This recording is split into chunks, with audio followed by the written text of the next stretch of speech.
Olá!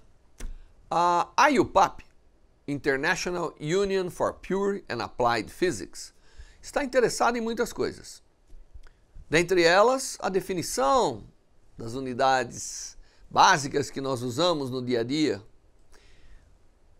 a manutenção das constantes fundamentais, mas também está muito interessada nos desafios que a ciência tem atualmente. Na área da física são muitos os desafios.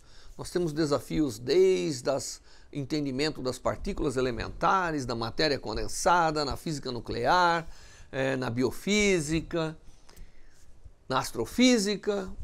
Em todas as áreas, ou sub-áreas da física, nós temos desafios.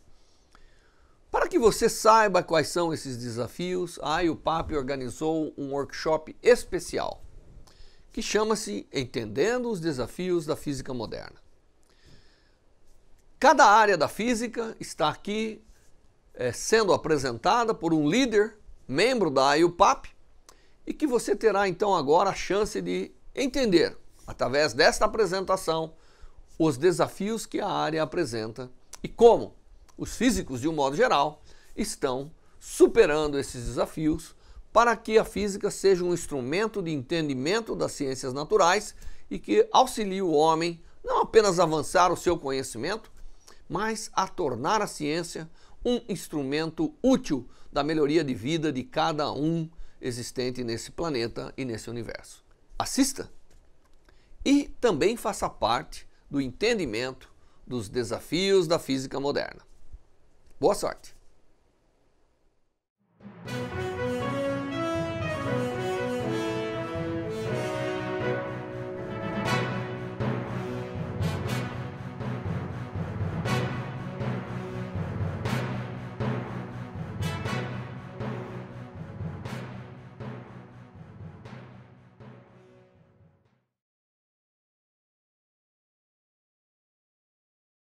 So I'd like now to invite to the podium Professor José Roque, who is the director of the National Light Source here in Brazil. Thank you for accepting our invitation. Let's minimize this. Let's see.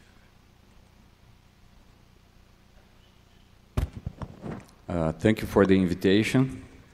So I'm representing here the whole team of people at LNLS, and this is a nice story that I have to try to tell you very shortly. And it's interesting because when this project started, it started in a very similar way, inviting people to give lectures in Brazil and going throughout Brazil to tell people what is a light source and etc. in 1982, so a long time ago. So I won't have time to tell all the prehistory. The important thing here is that we have a light source. It's a second-generation light source that is running for 20 years now. It started the official construction in 1987, and it was inaugurated in 1997. And one important component was not only the training of the users, but also human resources, as mentioned here. So when this project started, there was a lot of opposition, especially from the scientific community. One of the reasons was that there was no capability of building such a structure in Brazil. So the idea was to hire young people, engineers, physicists.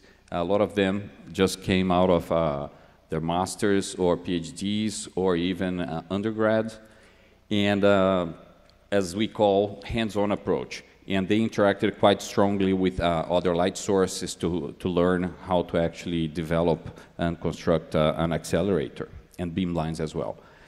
Also, an important thing, since the very beginning of the project, we had to train users. Brazil back then had like probably less than 10 people that had used light sources in the world. And so a lot of workshops, schools, and special programs to send students abroad. A lot of them went to France and other countries. So this was fundamental, and we continue to do this up to today, even though we have a much stronger community. Every year we do a lot of schools especially this one that we have started this year is a hands-on school. It's very important to have not only the theoretical knowledge of the techniques, but also the opportunity to go to the beamline and do measurements. So we have started a school like that. I know that there is one in Europe called Hercules, which is a very nice one because you can have the students also have hands-on. So what's the result? So I show numbers for users from 2016. At the beginning, when we had the first, when it started in 1997, we had less than 200 users. Today we have more than 1,200 every year for a community of more than 3,000. So we managed to grow in a variety of areas quite efficiently. And as it's the only one in Latin America, it has about 16% of proposals coming from Latin America, especially Argentina. We have a large number, a large fraction of users from Argentina. But as you can see, there is a large distribution. Also, the number of beamlines grew, so we could provide many different techniques. And an important thing as well is the fact that it was built in-house, and it's difficult sometimes to get maintenance here quickly. The fact that we build in-house means that we can fix everything quite readily, and our reliability is close to 98%, which is a similar number to all the top synchrotrons in the world. So that's because we can actually fix and change everything right here. Another important point is that the synchrotron itself, which started as the core project of this campus here that I'm showing a picture, actually not only managed to grow the synchrotron community and the synchrotron itself, but it also, there was 3 other national labs were installed. So it was a seed for the development of 3 other labs, one in structural molecular biology that was mentioned here. And not only we have the synchrotron, but it was clear that also an infrastructure for preparing samples for to do the crystals was needed, and so a new lab was also structured, and today is a national lab. There is also one in nanosciences, so it was also clear that you need complementary equipment, for example, electron microscopy, advanced electron microscopy, and so a nanoscience lab was also established, and then there was a strategic research field in Brazil. Ethanol is an important thing here, so a research center dedicated to research in ethanol was actually structured right at this campus. And this is a picture of the future, which will come soon. So structural molecular biology, which was mentioned before, depends quite heavily on synchrotrons. You can see the number of proteins that were deposited or the structure that were solved. They have an inflection point when the synchrotrons start, when you have synchrotrons to do the crystallography. And especially when the 3rd generation synchrotrons came into being in the 90s, you can see a change, especially on the complexity of the molecules. So in Brazil and South America and Latin America, it was quite important to have the first beamline. It was open in 98, in 97. In 98, that's when it actually started to have more users, and 99, as shown here, was the first structure solved in Brazil. And the fact that you have a synchrotron and you have local problems, as was mentioned, and one of them is neglected diseases, for example, like Chagas diseases, and the fact that you have not only the synchrotron itself, but the biosciences lab, it means that the country can tackle problems that many times pharmaceutical industries don't want to actually get into because of economical reasons. And one of them, as I say, is Chagas disease, which is a big problem in Latin America. And the drugs that you have today, as is written here, it's not very efficient, and you have a lot of side effects in the chronic phase. So we have groups in Brazil, and in particular also at the campus where the synchrotron is installed, that they have been for the past few years looking for better possible drugs. And for that, in a rational design, as we say, of drugs, you need to have the structure. So that's why it's very interesting that we have the 2 labs right at the same campus, because then the biosciences lab can identify a target, a protein target, and they can just cross the street and solve this target at the synchrotron. And this is quite efficient to, let's say, move fast on solutions like trying to find a drug like this. And that's exactly what happened in this example. They identified these kinases as possible targets. They went to the synchrotron, solved the structure, and then went on to look for molecules that might be potential drugs. And they have found something that so far has the capability of maybe working 10 times better. Of course, then you have to go into the clinical part of the research. But up to this point, this was a quite efficient thing. And if you look into number of structures solved at LNLS, and we had, this was the first beamline. This is a more advanced beamline that started in operation in 2008, and we're decommissioning the first one because it's quite old, and the structures that can solve there are very sort of simple structure. And an important thing, this other table shows all the structures that have been deposited at this PDB database from South American countries or groups. And this includes not only synchrotron. I could not find a way to separate X-rays from other techniques, but an important thing to see is that the percentage of structures that were deposited by South American groups are like the number that were solved at LNLS is a large fraction. So it means that has been having an impact. An interesting thing is that you see that after reaching a peak of almost 70%, it's decreasing, and I'll try to comment on that. But this shows the importance of this for the region. Where are we now in the structural molecular biology? In 2009, a superstructure like ribosome was solved and needed third-generation light sources to do that. You could not do that in a second-generation light source like we have in Brazil. And these days, one of the most interesting targets for structures is what they call membrane proteins. And you can see that in 2012, the Nobel Prize was also given to the solution of a complex that is a membrane protein. None of these things could be solved in Brazil today. So after all this effort, Brazil is out of the game of the state-of-the-art search for structures. An important thing besides, I don't know if the movie will show, let me see. A very important thing that is happening with synchrotrons is not only crystallography, of course this is an important thing, but is also X-ray tomography. For some reason, the movie doesn't show, but that's okay. So this is the vector for the Chagas disease. There are groups in Brazil that are not only focusing on finding a drug for some metabolic pathway of the parasite, but some groups are trying to make modifications on the barbeiro, as we say, is the bug that injects that in our blood flow. But if they do this modification, they would like to know if this is working or not. How can you do that? So an efficient way of doing that is X-ray tomography, 3D tomography. And 3D tomography, actually illustrated here for this situation, is one of the, it's changing the scenario of the usage of the synchrotron light source. You can do the tomography of a variety of systems.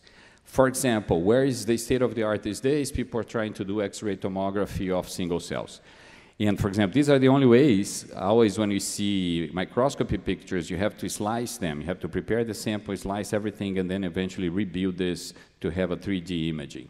Today, with synchrotrons, you are being able to do 3D, let's say, structure of a single cell or tissues, or a very, let's say, interesting thing that people are trying to do is the organization of neurons and connectivities in the brain, which is, of course, as you all know, an important area of research. And Brazil is also out of this game today. We can do tomography with micrometer resolution and of a bug's head, but we cannot do things at the state of the art. And that's why we need a new light source. So the decision of a new light source has more than 10 years. Actually, the users, once they got mature, they saw the limitations of the light source that we have, and then we have started project in 2009. Usually, initially it was going to be a third-generation light source. Then an international review committee in 2012 recommended that we move to what was the trend, the future trend.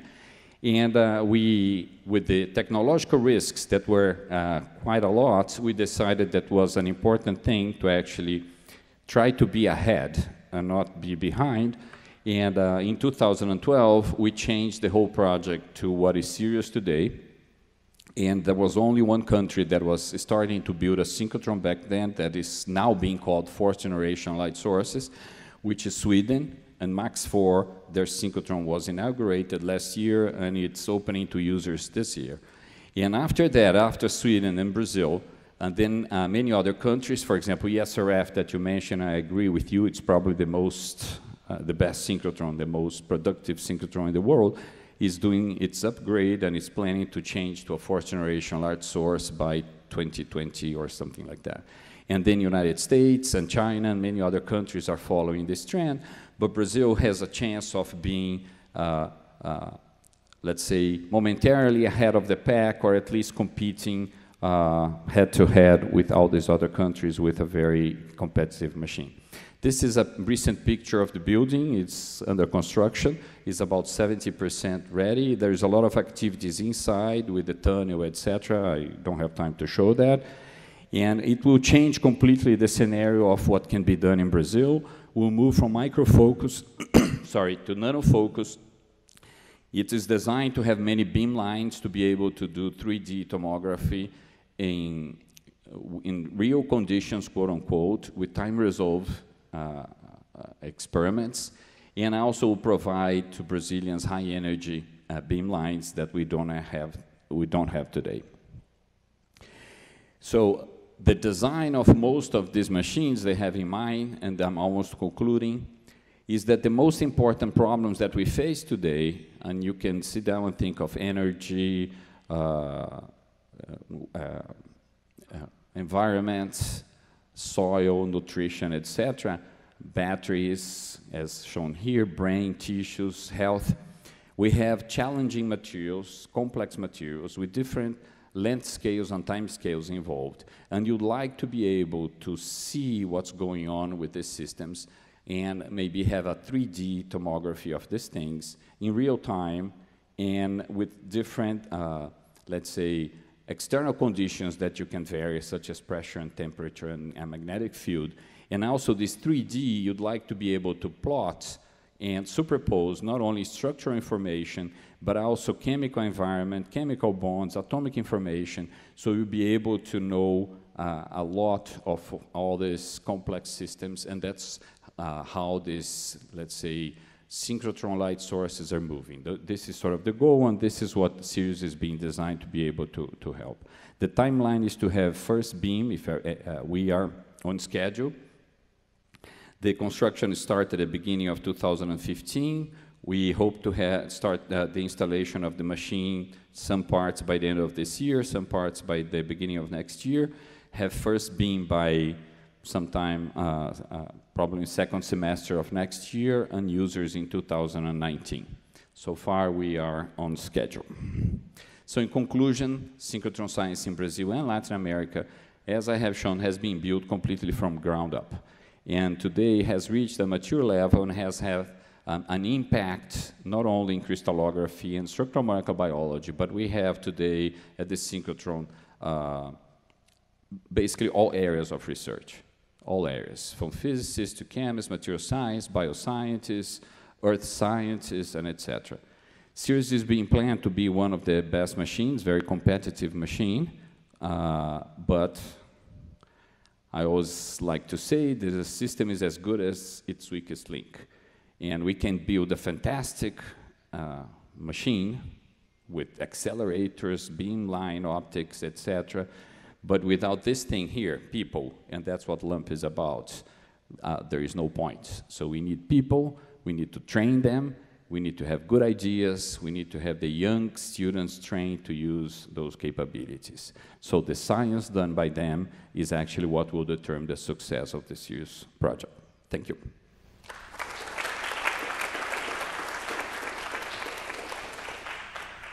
Thank you very much. Is there any question about this last presentation? I guess we're all very tired. Everybody wants to go to have dinner. Yes, exactly. Okay, so let's thank again. Thank you. José.